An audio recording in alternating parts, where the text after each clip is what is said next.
Welcome to another SkaredCast Battle Report.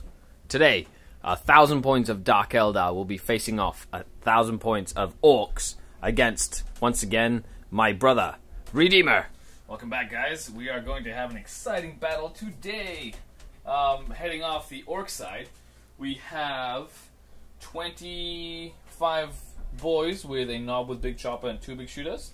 We have a repeat over here with 25 boys, a big chopper knob and 2 big shooters. Up front we have just 20 boys with 2 rockets and the knob with standard equipment. One big unit of 4 copters with rockets, 3 killer cans, 2 shooters and 1 scorcher. We got a mech with a custom force field, and my brand new cannons, which I converted myself. They're still in the process of being painted, with 8 grots. Awesome. 1,000 points of Orks against 1,000 points of Dark Eldar. This, of course, is a list that I'm thinking of taking to the tournament on the 30th of March at the Gamer's Lair.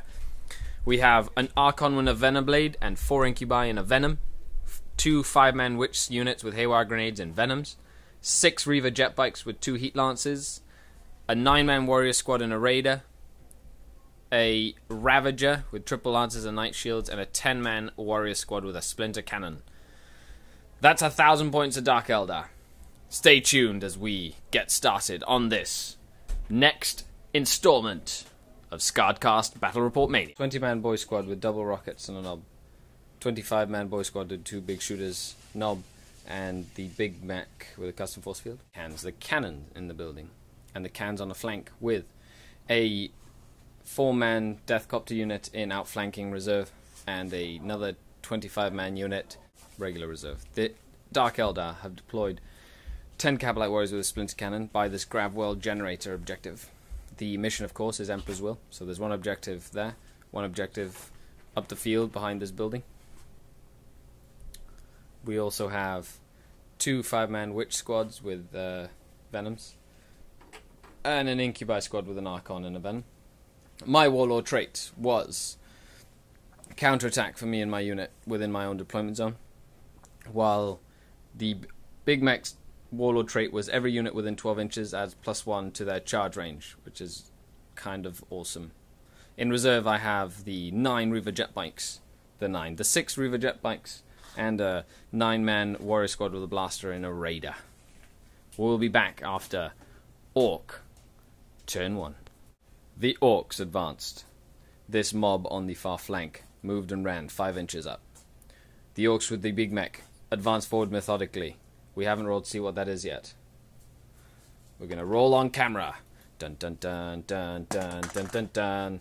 It is a Skyfire Nexus, not that it's going to matter. Completely useless. The 2 big shooters opened up on the closest Venom, causing 1 glancing hit that was saved. It is night fight. The killer cans moved up and ran into the wreckage of the Aquila, holding up the flank against the Dark Eldar. The cannon blasted into the warriors that, shielded by the darkness, did not lose any of their members. And we'll be back after Dark Eldar turn 1. The fleet of Venoms have moved up, focused fired on the unit of Orc boys catching the 2 big shooters out in the open, together with the squad of warriors that did 10 wounds, but the custom force field held true, saving many Orcs. The Orcs on the flank have not received any casualties, and the Ravager was able to take out the lead killer can and put a hull point on the Scorcher killer can. And now we're rolling for reserves. The Orcs have to roll for The Deathcopters. They arrive. And the 25 squad of boys. They arrive. What side will the Deathcopters be coming on? 1, 2. Wherever I want. Wherever he wants. We'll be back after Ork, turn 2. The boys up the flank moved up, firing into the Incubi Raider, doing nothing and failing to charge. The other Orks have moved up and shot 2 big shooters at the middle Venom, doing nothing. The mech boy and his mob has moved up and starting to take over that building by the objective. The cans shuffled up and shot once again at the Incubi Venom and did 1 hull point after the cannon failed miserably to do any damage or to hit at all. Zooming in with blades rotating, the Deathcopters zoomed in, firing 4 twin-link rockets at The Ravager succeeded in one glancing hit getting through. And now we're moving on to reserves for the Dark Eldar. We have the Reaver Jatbikes coming on, and the Raider Squad. Cocked. Not coming on. The Venoms moved up. The Incubi and Archon charged into the Ork Boy Squad on the flank, losing 2 Incubi to Overwatch. The Archon has challenged out and killed the Knob, and the 2 Incubi have made all their saves, tying up that combat. On the center, the 2 Witch units got out. One Witch unit lobbed a haywire grenade that accidentally fell onto its sister unit, who is now fleeing.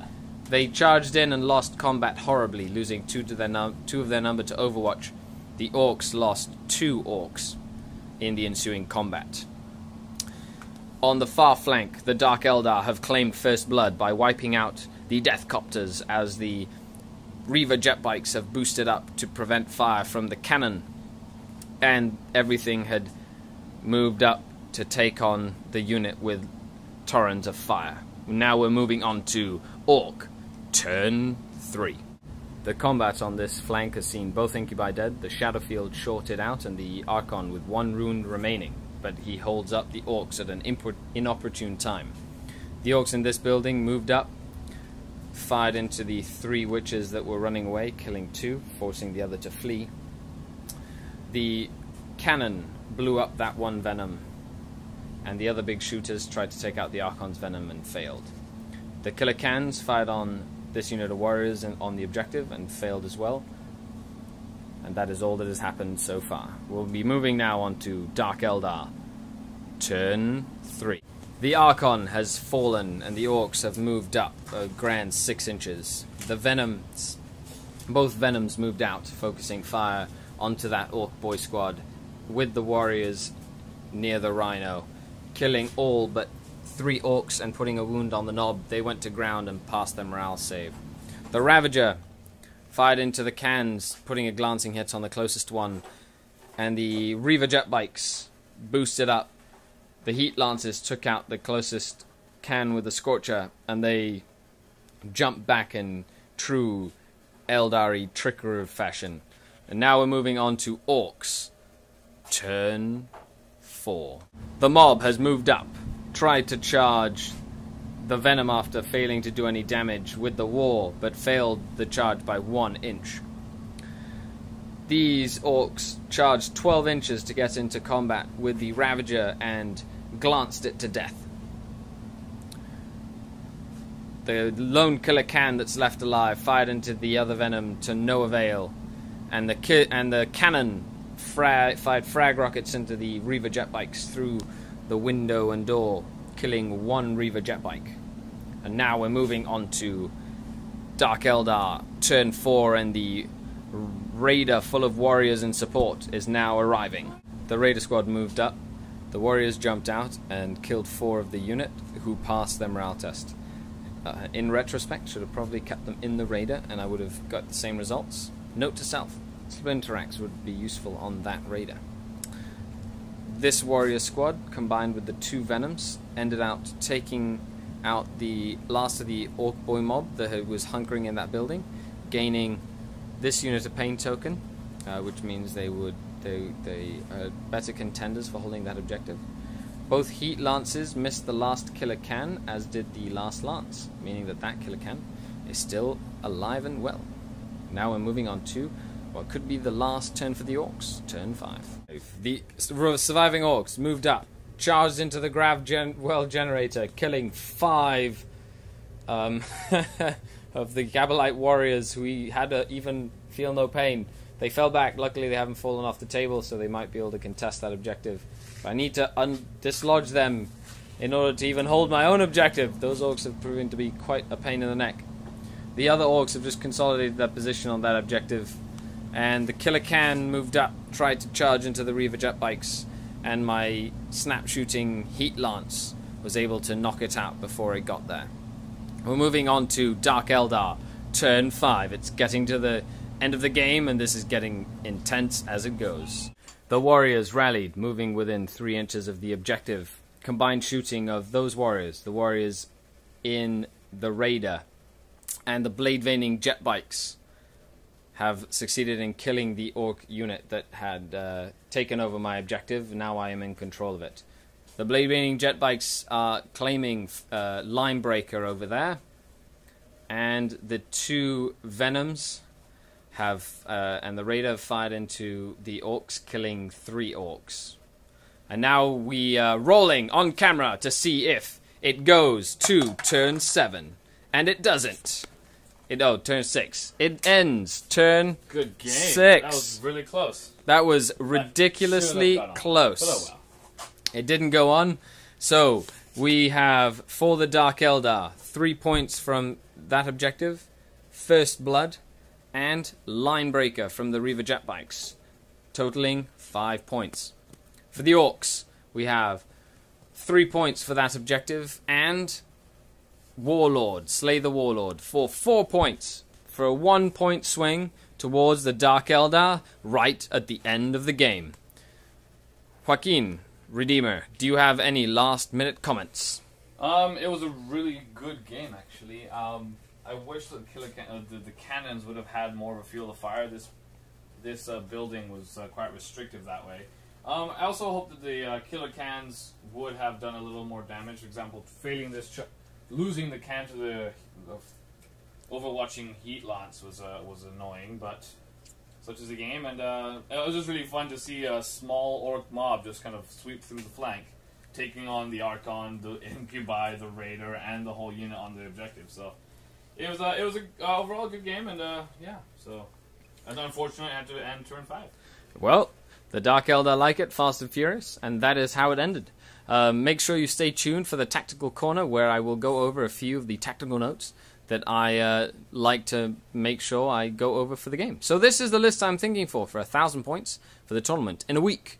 I don't know when the battle report bid out, but the 30th of March will be the tournament. It's a 5-round tournament. I've learned a few things from this game, and I'm looking forward to maybe changing up a few things. So let me know what you think in the comments down below. Thanks a lot for watching. This is Skari, your host. Tuning out. Skari out. Welcome to the Tactical Corner. Orks vs Dark Eldar, 1,000 points. Starting with deployment. He deployed first and spread across the table, so I decided to focus most of my army onto the left flank. Now, he had kept a few things in reserve and smartly put his objective in the center of the table, knowing that he would have to be moving up towards it, putting a lot of pressure of me in the midfield with his hordes. The turning tide of the game was when my witches decided to bounce from combat, as well as the Incubi, giving the Orks a great handle of the midfield. I was able to put a lot of pressure on the killer cans and take care of the guys on the other flank, able to deal with them. Now, the one random Ork unit that came up into my deployment zone was quite nasty, and I was very lucky that that I was able to take them out on turn 5 to take a hold of my objective. I should have dealt with them more effectively.